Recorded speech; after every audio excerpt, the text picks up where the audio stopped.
화려한 조명과 박수 소리 속에 서 있는 연예계는 겉보기에는 눈부시지만 그 뒤에는 생각보다 복잡하고 씁쓸한 이야기들이 숨어 있습니다. 대중의 사랑을 받는 스타들이라 해도 그 화려한 만큼이나 인성 문제가 수면 위로 떠오르는 순간도 적지 않습니다. 특히 유명세가 큰 만큼 사소한 행동 하나, 말 한마디조차 순식간에 도마 위에 오르고 그 파장은 상상 이상으로 커지곤 하죠. 오늘은 인성 논란으로 여론의 문매를 맞은 남자 연예인 8명을 살펴보며 그들이 어떤 문제로 비난받았는지 그리고 대중이 이에 어떻게 반응했는지 짚어보겠습니다. 8위는 이창명입니다. 1992년 KBS 대학 개그제를 통해 등장한 그는 사실 데뷔 초반에는 개그계에서 두드러지는 활약을 보여주지는 못했습니다. 하지만 TVN 사랑의 리퀘스트에서 리포터로 얼굴을 알리고 CF에서 나온 짜장면 시키신 분? 이라는 유행어가 의외로 대중들에게 널리 퍼지며 서서히 이름을 알리기 시작했죠. 이후 출발 드림팀 MC 자리를 꿰차면서 예능 MC로서 어느 정도 입지를 굳히는 듯했지만 문제는 카메라가 꺼졌을 때의 그의 태도였습니다. 가장 대표적인 논란은 바로 출발 드림팀 촬영 중 드러난 그의 발언과 행동에서 비롯됩니다. 한 촬영에서 프로게이머 팀이 활약해 시청자들에게 꽤 큰 감동을 주었는데 이창명은 그 상황에서 이름 없는 새끼들이 이겨봐야 재미가 없다는 막말을 내뱉으며 경기 재진행을 강요했습니다. 시청자들은 당연히 크게 분노했죠. 게다가 촬영이 끝난 뒤에도 팀원들에게 뒷정리까지 시키며 프로 방송인이라면 당연히 가져야 할 기본적인 예의조차 찾아보기 어려운 모습을 보여줬습니다. 또 다른 논란으로는 동료 방송인 이상인과의 갈등이 유명합니다. 이상인은 방송 중 덤블링을 요청받았으나 안전 문제 때문에 정당하게 거절했지만 이창명은 이를 무시하고 계속해서 강요했습니다. 결국 이상인은 어쩔 수 없이 덤블링을 시도했고 바닥에 스펀지에 발이 빠지며 발목 부상을 입는 사고로 이어졌습니다. 그 결과 이상인은 6개월이나 방송 활동을 중단해야 했습니다. 하지만 이창명은 사과는커녕 안부 전화 한 통조차 없었습니다. 이상인이 나중에 서운함을 직접 표현하자 그가 남긴 말은 단 한 줄. 내가 좀 바빴어. 그 한마디로 상황은 진화되기는커녕 오히려 더 크게 타올랐습니다. 바쁘면 예의를 잃어도 되는 것인지 대중은 당연히 납득하지 않았습니다. 7위는 강원래입니다. 강원래는 90년대 초 현진영의 백업 댄서로 연예계에 발을 들였고 이후 구준엽과 함께 결성한 그룹 클론으로 한국 가요계를 뒤흔들며 전성기를 누렸습니다. 강렬한 퍼포먼스, 한번 들으면 잊기 힘든 리듬으로 수많은 무대를 달구며 사랑받았지만 안타깝게도 사고로 하반신 장애를 입게 되었습니다.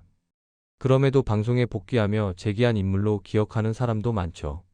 하지만 그 화려한 스포트라이트 뒤에는 대중들이 잘 모르는 이야기들, 즉 인성 논란이 고스란히 남아 있습니다. 가장 유명한 논란 중 하나는 그의 복잡한 연애 스캔들입니다. 강원래는 과거 DJ DOC의 이하늘의 여자친구와 몰래 연인 관계를 유지했던 사실이 드러났고 이 일로 상처받은 이하늘은 결국 곡 붙이지 못한 편지를 발표하며 심경을 드러냈습니다. 문제는 이것이 단순히 한 번의 실수가 아니었다는 점입니다.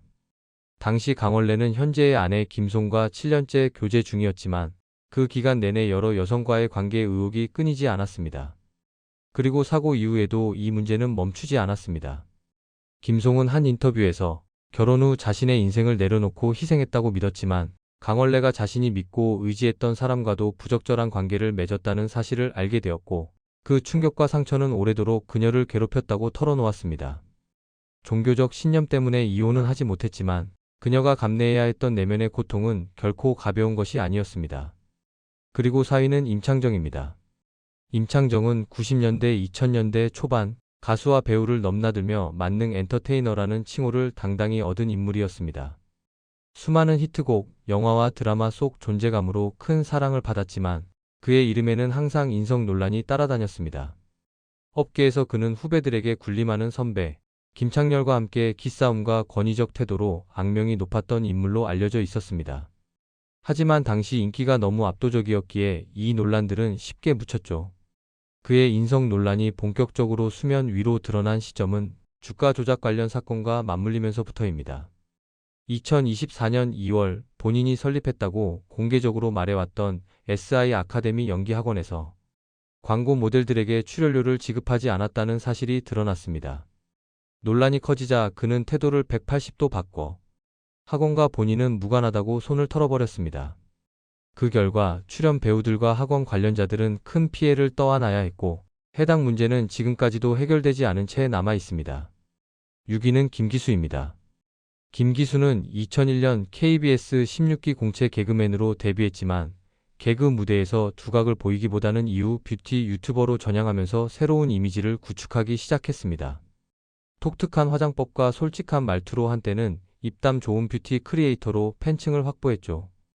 하지만 그 솔직함이 경솔함으로 변한 순간 그의 커리어는 빠르게 기울기 시작했습니다. 연달아 터진 논란들은 결국 팬들의 신뢰를 바닥까지 떨어뜨렸고 그의 활동에도 급격한 제동이 걸리게 됩니다. 가장 크게 회자된 사건은 바로 명품 가품 논란입니다. 김기수는 영상 속에서 다양한 명품들을 소개하며 나는 이런 걸 쓴다고 자랑하는 모습을 보여왔지만 그중 일부가 가짜 명품이었다는 사실이 밝혀지면서 대중은 크게 실망했습니다. 논란 이후 그는 사과 방송을 하긴 했지만 그 태도는 사과라기보다 대충하고 끝낼게요에 가까웠고 결국 비난은 더욱 거세졌습니다. 이후 그는 사과할 만큼 했다며 사과 영상을 몽땅 삭제, 그리고 남긴 말은 단 한 줄.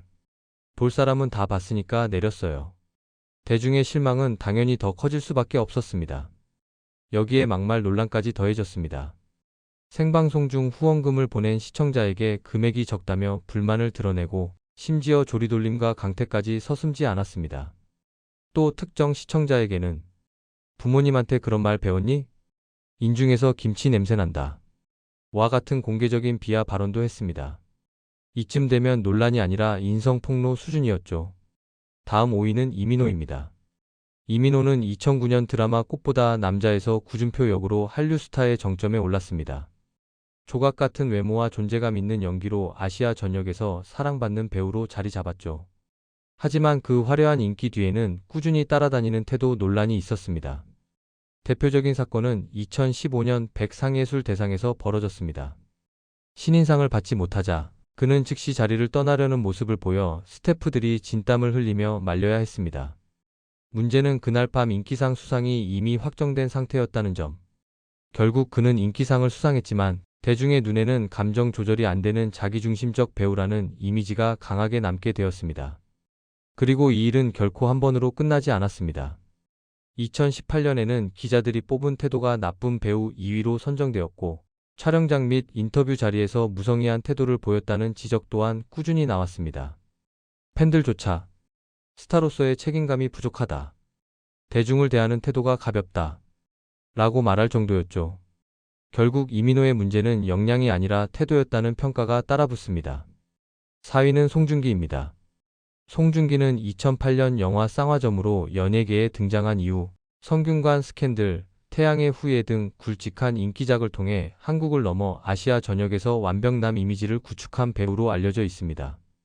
깔끔한 외모, 유려한 말투, 그리고 부드러운 분위기까지. 겉으로 보이는 이미지만 놓고 보면 흠잡을 곳 없어 보였죠. 하지만 겉모습과 실제 성격은 별개라는 말이 괜히 존재하는 게 아닙니다. 송중기의 인성 논란은 연예계와 대중들 사이에서 꾸준히 언급되어 왔습니다. 가장 먼저 대중의 시선을 모은 사건은 송혜교와의 이혼이었습니다. 이혼 과정에서 송중기의 성격이 결혼 생활의 핵심 문제였다는 이야기가 여러 경로로 퍼지며 완벽남 이미지에 균열이 생기기 시작했습니다. 이후 공개된 여러 일화들이 이 소문에 점점 더 무게를 실었습니다. 대표적인 논란으로는 티끌모아 로맨스 발언 사건이 있습니다. 영화 늑대소년 기자 시사회에서 그는 다른 배우와 스태프가 참여한 영화 티끌모아 로맨스를 언급하자 망한 영화 얘기는 여기서 왜 하십니까? 라고 말했습니다. 가벼운 농담으로 넘길 수 있는 수준을 한참 넘어선 태도였고 같은 업계 동료에게는 결례 그 자체였죠. 이 발언 이후 그의 무례한 성격설은 빠르게 확산되었습니다. 또 다른 논란은 전주 촬영 당시 욕설 의혹입니다. 성균관 스캔들 촬영 중 전주 한옥마을에 인파가 몰리자 송중기가 전주 촌년들 때문에 촬영이 늦어진다라고 불평했다는 목격담이 등장했습니다. 이 발언은 현장에 있었던 여러 사람의 증언이 이어지며 신빙성을 얻었고 그의 인성에 대한 논란은 한층 더 커졌습니다. 가장 최근의 논란은 재벌집 막내 아들 제작 발표회에서 벌어졌습니다. 한 기자가 하트 포즈를 요청하자 송중기는 그걸 왜 해야 하죠? 라며 난처한 분위기를 만들었습니다. 결국 옆에 있던 배우 이성민이 대신 분위기를 수습해야 했죠. 공식 석상에서 대중과 기자들과 소통해야 하는 자리에서 보인 이런 태도는 이미지가 아니라 태도 자체에 문제가 있다는 비판을 불러왔습니다. 3위는 가수 나비입니다. 2008년 가수로 데뷔한 나비는 힘 있는 보컬과 몇 곡의 히트곡으로 대중에게 이름을 알렸습니다.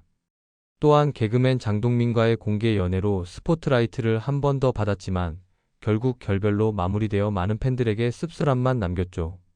이후 나비는 일반인 남성과 결혼해 최근 임신 소식도 전했는데요. 겉으로 보기엔 이제 안정된 삶을 찾아가는 듯했지만 그녀는 스스로의 인성을 드러내는 치명적인 과거를 방송에서 직접 말해 논란을 키우고 말았습니다. 2016년 SBS 힐링캠프에 출연한 나비는 사춘기 시절 이야기를 털어놓았는데 그 내용이 너무 힐링과는 거리가 멀었습니다. 나비는 중학생 때 어머니가 아끼던 명품 시계를 몰래 훔쳤다고 고백했습니다. 그 시계는 무려 약 500만 원대. 심지어 왜 훔쳤는지는 나도 모르겠다라는 말까지 덧붙였죠. 그녀는 그 시계를 압구정의 중고 명품샵에 가져가 정가의 절반 정도로 팔았고 그 돈으로 자신이 먹고 싶고 사고 싶은 걸 마음껏 즐겼다고 합니다. 하지만 진짜 충격은 그 다음입니다. 시계가 사라진 뒤 어머니는 매일 밤 도둑이 들어오는 악몽에 시달렸고 수년 동안 심리적으로 크게 힘들어했다고 합니다. 그런데도 나비는 당시 모른다라며 태연하게 거짓말을 했다고 하죠. 나비는 방송에서 엄마가 심증은 있었지만 증거가 없었다. 이 방송을 보면 범인을 알겠지요. 라며 웃으며 이야기했고 이를 듣던 출연자들과 MC 김제동은 그 자리에서 뚜렷한 당혹감을 감추지 못했습니다. 심지어 나비는 이어서 근데 어렸을 때 다들 한 번쯤 부모님 지갑에서 돈 안 가져가 봤나? 라고 말하며 상황을 가볍게 넘기려는 태도까지 보였습니다. 이에 김제동은 아무리 그래도 부모님 지갑에 500만 원은 없었다. 라며 정색하고 받아쳤죠. 방송 이후 여론은 싸늘했습니다. 어린 시절 실수라고 하기엔 수준이 지나치다. 반성이라고 하기엔 말투가 너무 당당했다. 라는 비난이 이어졌습니다. 모든 사람이 같은 잘못을 했을 거라는 생각. 그건 인성 문제를 정당화하려는 자기 합리화일 뿐이죠. 2위는 가수 주니엘입니다. 2012년에 데뷔한 주니엘은 귀여운 이미지와 스스로 곡을 쓰는 싱어송라이터라는 점에서 아이유 닮은 꼴로 주목을 받으며 대중의 관심을 끌었습니다. 특히 데뷔 앨범의 타이틀곡 일라일라는 차트 상위권을 기록하며 인기를 얻었고 2013년 골든디스크 신인상까지 수상하며 본격적으로 자리 잡는 듯 보였습니다. 하지만 한 팬의 글 한 줄이 주니엘의 인성 문제를 그대로 드러냈습니다. 2012년 11월 군 복무 중이던 한 남성 팬이 어렵게 휴가를 내어 팬미팅에 참석했습니다. 그는 팬과의 대화 시간에서 군대에서 힘들지만 주니엘을 보러 오고 싶었다고 말했고 주니엘은 그 팬에게 편지를 써주겠다며 주소와 전화번호를 받아갔습니다. 그런데 그 뒤로 연락은 단 한 통도 오지 않았습니다. 팬은 혹시 편지가 잃어버려졌나 싶어 SNS로 조심스럽게 확인 메시지를 남겼고 주니엘은 바빠서 못 보냈다. 주소 다시 알려달라고 답했습니다. 물론 그 뒤에도 편지는 오지 않았습니다. 시간이 지나 2014년 팬은 전역 후 다시 팬미팅을 찾았습니다. 다시 마이크를 잡을 기회가 찾아오자 그는 조심스레 물었습니다. 그때 편지는 어떻게 된 건가요? 그러자 주니엘은 가볍게 웃으며 옆 스태프에게 이 질문은 넘겨도 되죠? 라고 말해버립니다. 한마디로 약속? 기억도 없음. 신경도 없음. 가수가 바쁘다 보면 그럴 수도 있지 않냐? 라고 생각할 수도 있지만 문제는 이 팬이 그냥 스쳐가는 팬이 아니었다는 점입니다. 주니엘 데뷔 초부터 좋아하며 온라인 커뮤니티에서 주니엘 게시판을 직접 운영했고 라디오와 음악 방송을 녹음해 올렸으며 팬카페를 직접 만들었고 팬이 거의 없던 시절 혼자 조공까지 총대 매서 돈을 모아 생일 선물까지 챙긴 진짜 팬이었습니다. 이런 팬에게 주니엘은 편지 써줄게라고 약속해놓고 아무런 이유 없이 무시한 것이죠. 더 충격적인 건 주니엘이 유희열의 스케치북 등 방송에서는 자신에게 가치가 있다고 보이는 팬들의 선물은 인증하고 심지어 손수 답장까지 했던 과거가 있다는 사실입니다. 즉, 보답할 가치가 없다고 판단한 팬에게는 무시. 팬의 진심과 헌신은 철저히 소비되기만 했습니다. 평생 함께할 수 있었던 진짜 팬 한 명을 본인 손으로 쫓아낸 셈이죠. 아무 데가 없이 좋아했던 사람에게는 이보다 더 실망스러운 배신이 또 있을까요? 대망의 1위는 이재진입니다.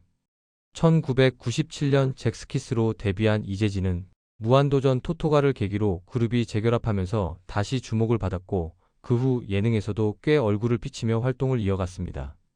게다가 그의 여동생 이은주가 YG 엔터테인먼트의 양현석과 결혼하면서 자연스럽게 YG 소속으로 들어가게 되었는데요. 연예계에서 영향력 있는 회사의 둥지를 틀어서였을까요? 그의 콧대는 점점 더 하늘을 찌르는 듯해졌습니다. 토토가 이후 예능에서 보여준 그의 언행은 그동안 감춰졌던 이재진의 인성을 그대로 드러냈습니다. 지난해 1월 이재진은 은지원, 장수원, 김재덕과 함께 해피투게더에 출연했습니다. 유재석이 첫 인상에 대해 묻자 이재진은 처음 봤는데 반말해서 당황했다라며 불편함을 바로 드러냈습니다. 유재석은 즉시 전에 봤고 친하다고 생각해서 그랬던 거다. 미안하다. 라고 정중히 사과했지만 이재진은 끝까지 나는 방송을 안 해서 친하다고 생각하지 않았다고 되풀이하며 굳이 분위기를 싸늘하게 만들었습니다. 그 자리를 은지원이 급히 중재하지 않았다면 스튜디오 온도가 영하로 내려갔을 분위기였습니다. 하지만 여기서 끝이 아니었죠. MBC 전지적 참견 시점에 출연한 이재진은 이영자를 향해 선 넘는 발언을 잇따라 했습니다. 음식 이야기를 나누는 중 살찔 걱정은 안 되냐? 라고 묻더니 심지어는 기생충 전문가가 보기에 영자 누님은 다른 사람보다 기생충이 더 많은 거냐? 와 같은 도를 지나친 비하 농담을 던졌습니다. 평소 농담을 자연스럽게 받아주는 이영자조차 그 순간은 명확히 불편한 표정을 드러냈습니다. 또한 그는 나 혼자 산다 출연을 언급하며 집 공개는 싫으니까 한 달 렌트해서 찍으면 되지 않냐라고 말했고 전현무가 그게 무슨 말이냐며 정색하자 이재진은 어차피 다들 콘셉트 아니냐라며 되레 당당했습니다. 즉 남배려 없음 자기 생각이 무조건 정답이라는 태도 상황 파악 제로. 이쯤 되면 4차원 콘셉트가 아니라 그저 무례함을 포장한 핑계에 불과하다는 말이 나올 수밖에 없죠. 아무리 소속사가 크고 돈이 많고 예능 이미지를 잡아도 상대방을 배려하지 않는 태도는 결국 스스로를 무너뜨립니다. 3위는 강지환. 배우 강지환은 한때 한국 드라마계를 대표하는 배우 중 한 명으로 손꼽혔습니다. MBC 드라마 쿠세어라 금수나에서 주연을 맡으며 대중적인 인지도를 얻었고 이후 다양한 작품에서 뛰어난 연기력을 선보이며 스타덤에 올랐습니다. 그는 깔끔한 외모와 신뢰감 있는 이미지로 팬들에게 사랑받았고 각종 시상식에서 상을 휩쓸 정도로 성공적인 배우 생활을 이어갔습니다. 하지만 이러한 화려한 커리어는 2019년 발생한 외주 스태프 성범죄 사건으로 하루아침에 나락으로 떨어지게 됩니다. 2019년 7월 강지환은 자신의 집으로 외주 스태프 여성 2명을 초대했고 술을 마신 뒤 이들을 성폭행, 성추행한 혐의로 긴급 체포되었습니다. 피해 여성들은 경찰 조사에서 강지환이 이미 취한 상태였으며 저항할 틈도 없이 범행이 이루어졌다고 진술했습니다. 이 사건은 법정까지 가게 되었고 강지환은 1심에서 징역형의 집행유예를 선고받았으며 최종적으로 유죄 판결을 확정받았습니다. 2014년 한 필리핀 여성이 자신의 SNS에 강지환과 함께 찍은 사진을 올렸습니다. 논란이 시작되었습니다. 그녀는 자신이 강지환과 하룻밤을 보냈다고 주장하며 침대 위에서 강지환과 나란히 누워있는 사진을 공개했습니다. 사진 속 강지환은 옷이 흐트러진 상태로 깊은 잠에 빠져 있었으며 여성이 여러 장의 셀카를 찍는 동안에도 전혀 움직이지 않는 모습이었습니다. 이 사진이 온라인상에서 빠르게 확산되면서 강지환의 해외 원정 논란이 일었습니다. 소속사는 급히 해명에 나섰습니다. 소속사는 강지환이 필리핀에서 화보 촬영을 하던 중 장난기가 심한 가이드의 아내가 강지환이 자는 틈을 타 기념사진을 찍은 것뿐이라고 주장했습니다. 또한 사진을 공개한 필리핀 여성도 곧 오해를 불러일으켜 죄송하다는 사과문을 올리면서 사건은 일단락되는 듯 보였습니다. 그러나 몇 달 후 당시 강지환의 가이드가 남성이 아닌 여성이었다는 사실이 밝혀지면서 소속사의 해명이 앞뒤가 맞지 않는다는 의혹이 제기되었습니다. 이에 따라 강지환이 필리핀에서 단순히 화보 촬영을 한 것이 아니라 유흥 문화를 즐겼던 것이 아니냐는 의혹이 다시 수면 위로 떠올랐습니다. 강지환은 한국뿐만 아니라 해외에서도 유흥업소 방문을 즐겼던 것으로 알려졌습니다. 한 연예 관계자는 그가 해외 촬영을 갈 때마다 특정 바와 클럽을 방문했으며 필리핀뿐만 아니라 태국, 홍콩 등에서도 비슷한 행적을 보였다고 증언했습니다. 이러한 증언이 나오면서 대중의 실망감은 더욱 커졌습니다. 강지환은 성범죄 사건 이후 모든 연예 활동을 중단하였으며 소속사와의 계약도 해지되었습니다.